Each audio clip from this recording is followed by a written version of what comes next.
Start करते हैं। तो आज जो हम बातें करेंगे वो करेंगे केमिकल प्रॉपर्टीज़ ऑफ एल्केन पे। इससे पहले की जो वीडियो थी उसमें हमने physical properties of alkene complete कर लिया था।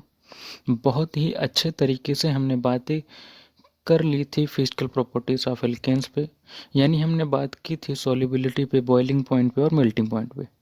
तो आज जो है आपका वो है केमिकल प्रॉपर्टीज़ ऑफ एल्केन। यानी जब आप एल्केन पढ़ते हैं तो उसमें आपको केमिकल प्रॉपर्टीज़ भी पढ़नी पड़ती हैं।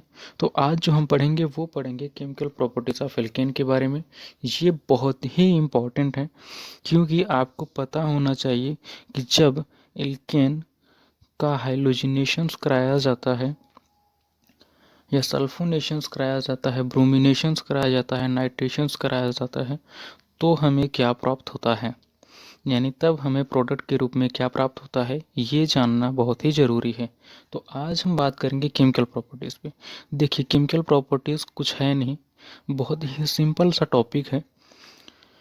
और ये अगर हम बात करें तो ये पूरा का पूरा टॉपिक यानी मैं केमिकल प्रॉपर्टीज़ ऑफ एल्कोन को मुश्किल से 20 मिनट में कंप्लीट कर दूंगा। लेकिन मैं नहीं चाहता कि आपको 20 मिनट में ये सभी के सभी टॉपिक पढ़ने को मिले। मैं चाहता हूँ कि ये थोड़ा डिटेलिंग में हो जाए ताकि एक बढ़िया माइंड कनेक्शंस आपका डेवलप्ड हो जाए केमिकल प्रॉपर्टीज़ ऑफ एल्केन पे। तो चलिए हेडिंग लगा लीजिएगा,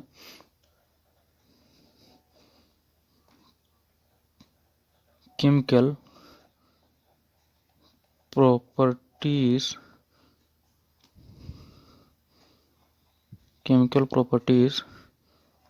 ऑफ एल्केन। चलिए तो ये आपका हेडिंग हो जाएगा केमिकल प्रॉपर्टीज़ ऑफ एल्केन, यानी आज हम यही पे बात करेंगे, यही हमारा मेन टॉपिक होगा, केमिकल प्रॉपर्टीज़ ऑफ एल्केन ही। तो हेडिंग भी हमारी यही हो जाएगी, केमिकल प्रॉपर्टीज़ ऑफ एल्केन। चलिए अब हमें बात क्या करनी है, तो देखिए अगर हम बात करना चाहें तो केमिकल प्रॉपर्टीज़ ऑफ एल्केन में शॉर्ट में ख़त्म कर सकते हैं, लेकिन आप बीएससी 5th सेमेस्टर में हैं तो आपको एग्ज़ाम में लिखना भी पड़ेगा, यानी थ्योरी भी आपको लिखनी है, इसलिए थ्योरी भी इम्पॉर्टेंट है।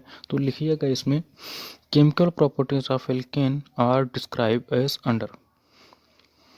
तो इसके बाद हम बात करेंगे केमिकल प्रॉपर्टीज़ की। तो लिखेंगे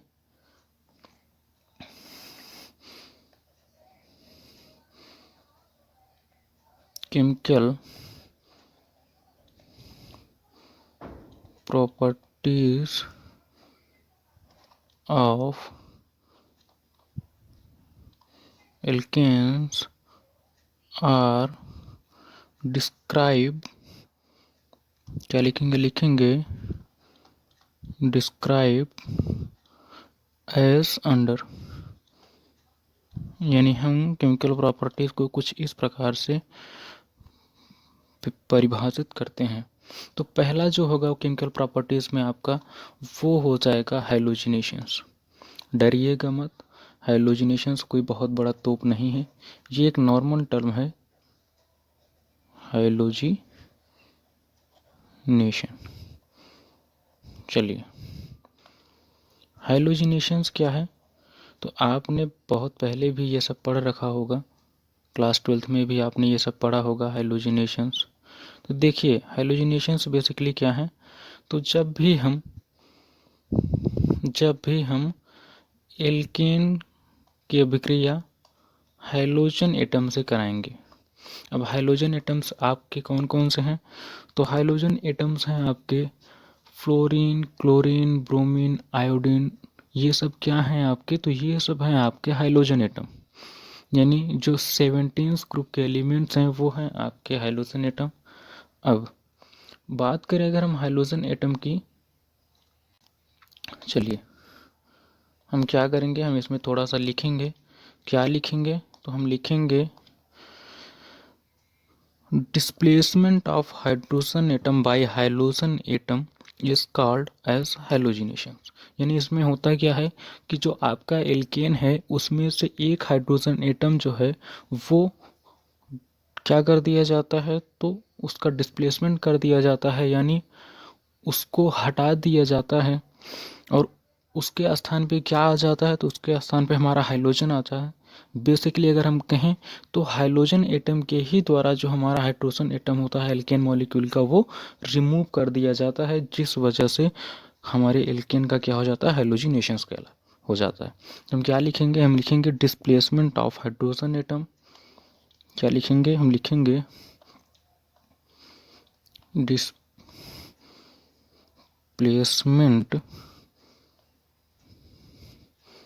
displacement of hydrogen atom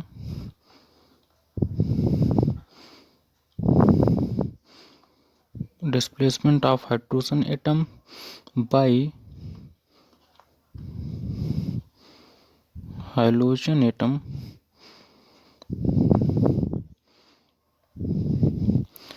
is known as, उसे हम क्या कहते हैं, is known as halogenation। इसी प्रक्रिया को हम कहते हैं हाइड्रोजनेशन। यानी हम क्या करते हैं, तो यहाँ पे आप ध्यान दीजिएगा, हम करते हैं डिस्प्लेसमेंट। एक सेकेंड थोड़ा रुक जाइए। हाँ, अब ध्यान दीजिए, हम क्या करते हैं, तो हम करते हैं डिस्प्लेसमेंट करते हैं।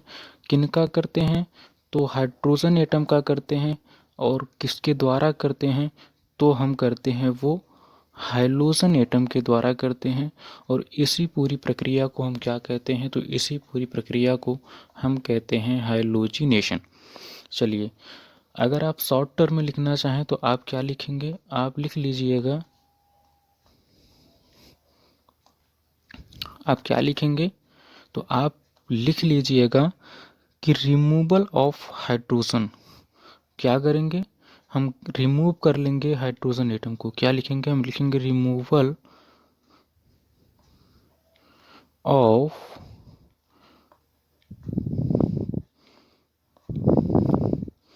हाइड्रोजन एटम एंड, यानी हम क्या करेंगे, हम हाइड्रोजन एटम को रिमूव कर लेंगे और क्या करेंगे, तो एडिशन करेंगे किसका, एडिशन करेंगे किसका, तो ऑफ हाइड्रोजन एटम, यानी किसका, एक्स का। हाइड्रोजन एटम को हम रिप्रेजेंट करते हैं एक्स से।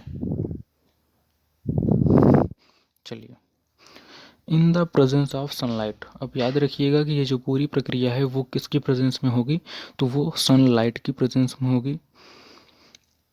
क्या लिखेंगे, हम लिखेंगे इन द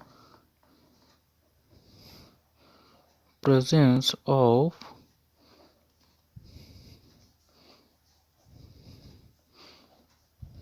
सनलाइट। इसी को हम क्या कहते हैं, एच न्यू कहते हैं। At 523 to 673 kelvin temperature, 523 to 673 kelvin temperature. ठीक, और इसी पूरी प्रक्रिया को हम क्या कहते हैं, हाइड्रोजनेशन। हम लिखेंगे इज कॉल्ड एज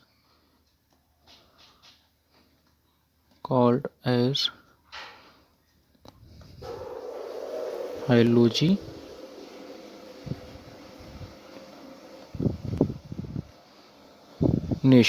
और इसी पूरी प्रक्रिया को हम क्या कहते हैं, तो इसी पूरी प्रक्रिया या प्रोसेस को हम कहते हैं हाइड्रोजनेशन।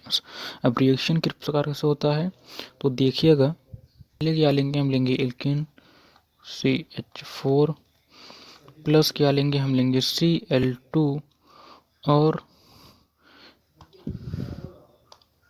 हम रिएक्शंस करवाएंगे, किसकी प्रेजेंस में करवाएंगे, तो हम यहाँ पे लेंगे सनलाइट, यानी एच न्यू। टेम्परेचर क्या होगा, तो 523 to 673 केल्विन। क्या फॉर्म होगा, तो यहाँ पे फॉर्म हो जाएगा CH3Cl, और यहाँ से क्या हो जाएगा, प्लस HCl।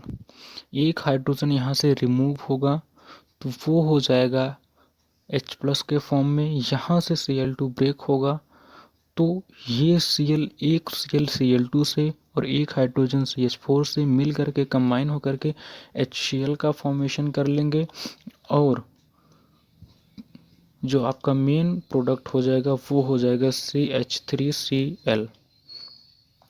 और इसे कहते क्या हैं, तो हम इसे कहते हैं क्लोरोमेथेन। क्या कहते हैं, तो हम इसे कहते हैं क्लोरोमेथेन। CH3Cl को हम क्या कहते हैं, तो यहाँ पे आप लिख लीजिएगा, इसे हम कहते हैं क्लोरोमेथेन। चलिए, इसे हम कहते हैं क्लोरोमेथेन। पर यहाँ पे कुछ बातें आपको ध्यान रखनी है।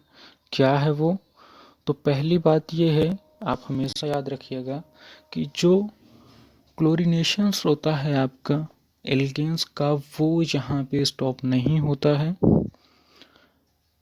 और ये रिएक्शंस तब तक कंटिन्यू रहती हैं, तब तक चलती रहती है लगातार, जब तक कार्बन से अटैच्ड जितने भी हाइड्रोजन एटम हैं वो रिप्लेस ना हो जाएं, किससे, क्लोरीन एटम से। यानी जब तक कार्बन के पास हाइड्रोजन एटम प्रेजेंट रहेंगे तब तक क्लोरीन कार्बन यानी CH4 से रिएक्शंस करता रहेगा, और जब all hydrogen atoms replaced by the chlorine atoms, then the reactions is stopped। तो हम कंप्लीट कर लेते हैं रिएक्शंस को। हम थ्योरी में क्या लिखेंगे, तो हम थ्योरी में लिखेंगे the reaction does not stop here. सही है कि रिएक्शंस यहाँ पर स्टॉप नहीं होती, हम लिखेंगे the reaction does not stop here. अब होता क्या है, chloromethane is further chlorinated to trichloromethane. यानी जो आपका क्लोरोमेथेन है, यानी कि ये फर्दर क्लोरीनेटेड होगा, यानी क्लोरीन से अभिक्रिया करेगा और क्या बनाएगा, ट्राईक्लोरोमेथेन बनाएगा। तो हम क्या लिखेंगे, लिखेंगे क्लोरोमेथेन इज फर्दर, क्या लिखेंगे, हम लिखेंगे chloromethane is further chlorinated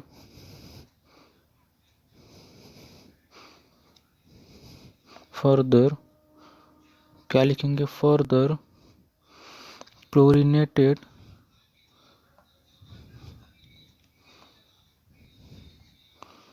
chlorinated to trichloromethane, to chloromethane. यानी समझ रहे हैं, यानी कि आपका जो ये क्लोरोमेथेन है, ये जो आपका क्लोरोमेथेन फॉर्म हुआ है, ये फर्दर रिएक्शंस करेगा, ये तुरंत रिएक्शन करेगा क्लोरीन के साथ और क्या बना लेगा, तो ये फिर तुरंत बना लेगा आपका डाईक्लोरोमेथेन। ठीक, क्या फॉर्म कर लेगा, ये फॉर्म कर लेगा आपका डाईक्लोरोमेथेन। चलिए, रिएक्शंस किस प्रकार से होगी, तो रिएक्शंस होगी आपकी CH3, एक सेकेंड, रिएक्शंस होगी आपकी CH3Cl, ये रिएक्ट करेगा किसके साथ, तो Cl2 के साथ रिएक्ट करेगा, और जैसे ही ये Cl2 के साथ रिएक्ट करेगा तो ये क्या फॉर्म कर लेगा, ये फॉर्म करेगा CH2 और Cl2 प्लस HCl। ठीक, किसकी प्रेजेंस में होगी, तो HNu 523 टू, एक सेकेंड, 523 टू 673 केल्विन टेम्परेचर हो जाएगा, और आपका जो फॉर्म होगा वो फॉर्म होगा ट्राईक्लोरोमेथेन। ये क्या है आपका, तो ये है आपका डाईक्लोरोमेथेन। क्या कहते हैं इसे, इसे हम कहते हैं डाईक्लोरोमेथेन।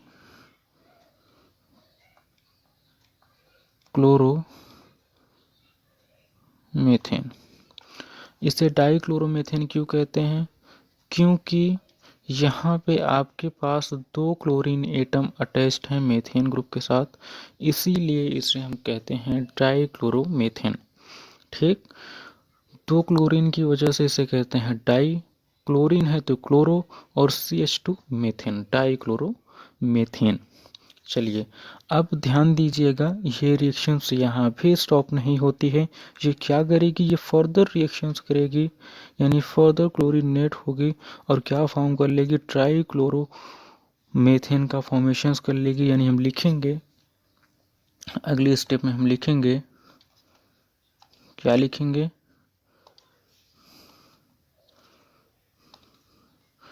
हम यहाँ पे लिखेंगे ट्राई क्लोरोमीथेन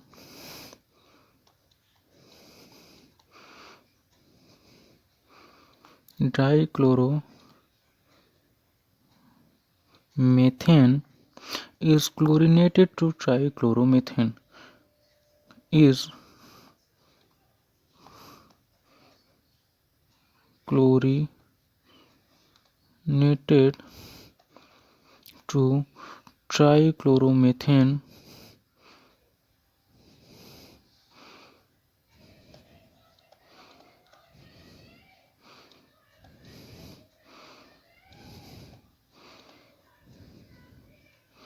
मीथेन। यानी जान रहे हो यहाँ पे क्या होगा, समझ रहे हो आप, क्या समझ में आया? यहाँ पे होगा क्या कि जो आपका डाइक्लोरोमीथेन है वो जब दोबारा रिएक्ट होगा क्लोरीन के साथ तो क्या फॉर्म कर लेगा, ट्राइक्लोरोमीथेन, यानी जो आपका प्रोडक्ट होगा वो फॉर्म होगा CHCl3, यानी क्लोरीन की संख्या 3 हो जाएगी। तो हम क्या लिखेंगे, हम लिखेंगे dichloromethane CH2Cl2 plus Cl2 gives out, एक सेकेंड, गिव्स आउट एरो, यहाँ पे क्या होगा, HNU होगा। यहाँ पे आप 523 to 673 केल्विन टेम्परेचर ले लीजिएगा। यहाँ पे क्या होगा, तो यहाँ पे हो जाएगा CHCl3 प्लस HCl। अब यहाँ पे ध्यान दीजिएगा, ये जो है आपका वो है ट्राइक्लोरोमीथेन। क्या है आपका, ये आपका ट्राइक्लोरोमीथेन है। इसे हम ट्राइक्लोरोमीथेन क्यों कहते हैं, तो इसे हम ट्राइक्लोरोमीथेन इसलिए कहते हैं क्योंकि इसमें क्लोरीन की संख्या है 3, इसलिए हम कहेंगे ट्राई, तो है क्लोरीन है इसलिए हम कहेंगे क्लोरो, और CH है तो ये हो गया मीथेन। क्या हो गया आपका, तो ये टोटल हो गया, ये पूरा अगर हम बोलें तो इसे हम कहते हैं ट्राइक्लोरोमीथेन। ठीक, चलिए, अब ये रिएक्शंस यहाँ भी बेटा स्टॉप नहीं होती है, ये फर्दर कंटिन्यू होती है। और ये क्या फॉर्म करती है, तो ये फॉर्म करती है कार्बन टेट्राक्लोराइड, यानी इसमें से जो हाइड्रोजन है वो रिप्लेस्ड हो जाएंगे, टोटली रिप्लेस्ड हो जाएंगे, और क्या फॉर्म हो जाएगा, तो फॉर्म हो जाएगा कार्बन टेट्राक्लोराइड, और ये रिएक्शंस यहाँ पे स्टॉप हो जाती है। तो हम लिखेंगे, क्या लिखेंगे, फाइनली लिखेंगे, हम क्या लिखेंगे, फाइनली, क्या लिखेंगे, फाइनली ट्राइक्लोरोमीथेन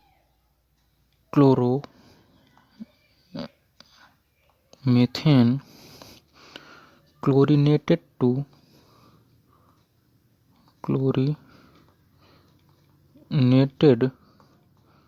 to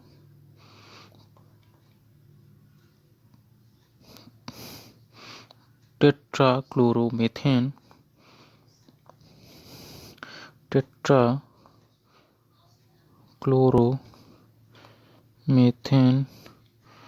और इसी टेट्राक्लोरोमेथेन को हम क्या कहते हैं, बोलते हैं कार्बन टेट्राक्लोराइड।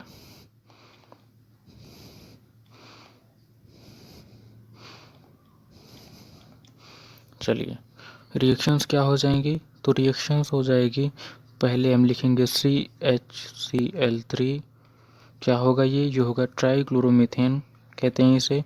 यहाँ से रिएक्शंस होगा Cl2 के साथ, गिव्स आउट, क्या बनाएगा, तो ये बनाएगा CCl4 प्लस HCl। यहाँ पे आप क्या लेंगे, तो आप लेंगे एच न्यू। यहाँ पे क्या होगा 523 केल्विन टू 673 केल्विन टेम्परेचर हो जाएगा। ये क्या फॉर्म हुआ है आपका, तो आपका ये जो फॉर्म हुआ है यही है आपका कार्बन टेट्राक्लोराइड, या फिर आप इसी को कह सकते हैं टेट्राक्लोरोमीथेन। ठीक, इसे हम क्या कहते हैं, इसे हम कहते हैं टेट्राक्लोरोमीथेन।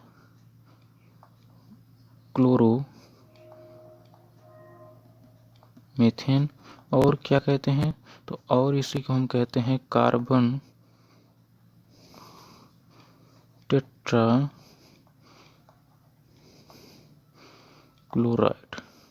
ठीक, इसी को हम कहते हैं कार्बन टेट्राक्लोराइड, और क्या कहते हैं, और इसे हम कहते हैं टेट्राक्लोरोमीथेन।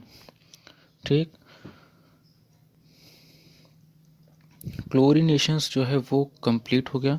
अब हम बात करेंगे ब्रोमिनेशन के ऊपर, जो होगा अगले लेक्चर्स में। ठीक है, अभी के लिए इतना ही काफ़ी है।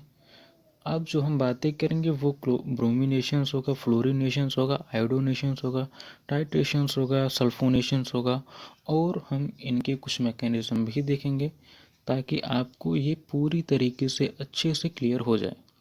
ठीक, तो आज की वीडियो यहीं पे समाप्त करेंगे। और हाँ, अपना फीडबैक आप ज़रूर दीजिएगा, क्योंकि आपके फीडबैक से हमें ये पता चलता है कि वीडियो में क्या इम्प्रूवमेंट करना है और क्या नहीं करना है। तो आप वो ज़रूर कीजिएगा, कमेंट बॉक्स में कमेंट कर दीजिएगा वीडियो कैसा लगा, लेक्चर कैसा लगा। Thanks for watching the videos and we will meet you in the next lecture.